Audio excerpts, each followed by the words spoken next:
Imagine your willpower as a battery that drains with every decision you make. This isn't a metaphor. It's a scientific model that has sparked one of psychology's biggest debates. In the late 1990s, psychologist Roy Baumeister designed a deceptively simple experiment. Participants entered a room filled with the aroma of freshly baked chocolate chip cookies. On a table sat a plate of warm cookies and a bowl of radishes. One group was told to eat only the radishes, resisting the cookies. The other group could indulge freely. After this task, both groups were given an impossible geometric puzzle to solve. The results were striking. The radish eaters gave up nearly twice as fast. They had exhausted their self-control on the first task, leaving little for the second. This study became the foundation of the strength model of self-control, suggesting that all acts of willpower draw from a single, shared reservoir of mental energy. Baumeister proposed that self-control works like a muscle. It fatigues with use. Every act of volition, resisting temptation, making decisions, regulating emotions, depletes this limited resource. This idea resonated deeply because it explained why we often give in to cravings after a long day. The muscle metaphor suggests recovery is possible with rest, but the implications are profound.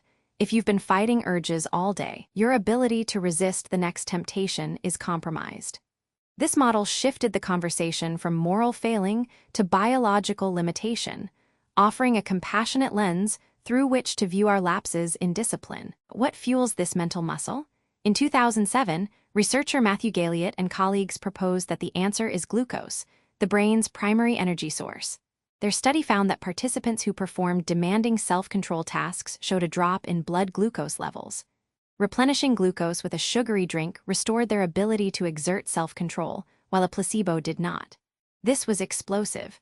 Willpower wasn't just psychological, it was biological, tied directly to the body's energy budget.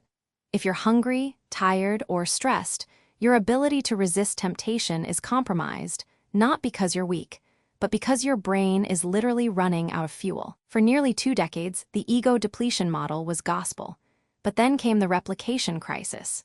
In 2016, a massive multi-laboratory effort involving 23 labs and over 2,000 participants attempted to reproduce Baumeister's classic cookie radish experiment. The result? The effect was virtually non-existent. The original finding failed to replicate.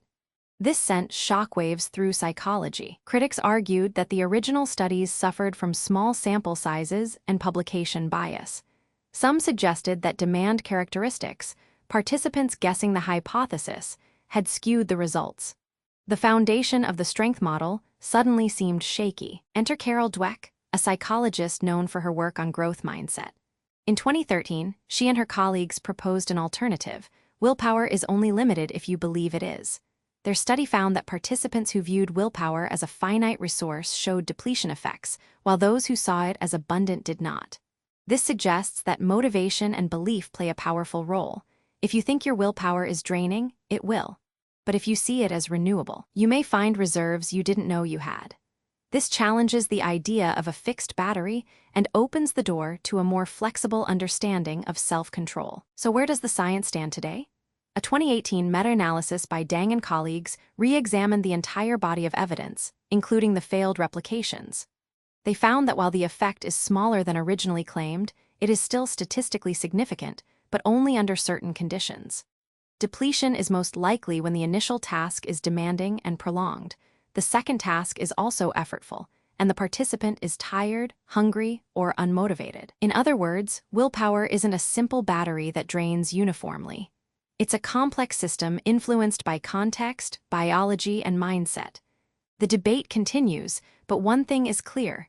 Your willpower is not infinite, but it's also not as fragile as we once thought. Willpower may have a battery life, but you have more control over its recharge than you think.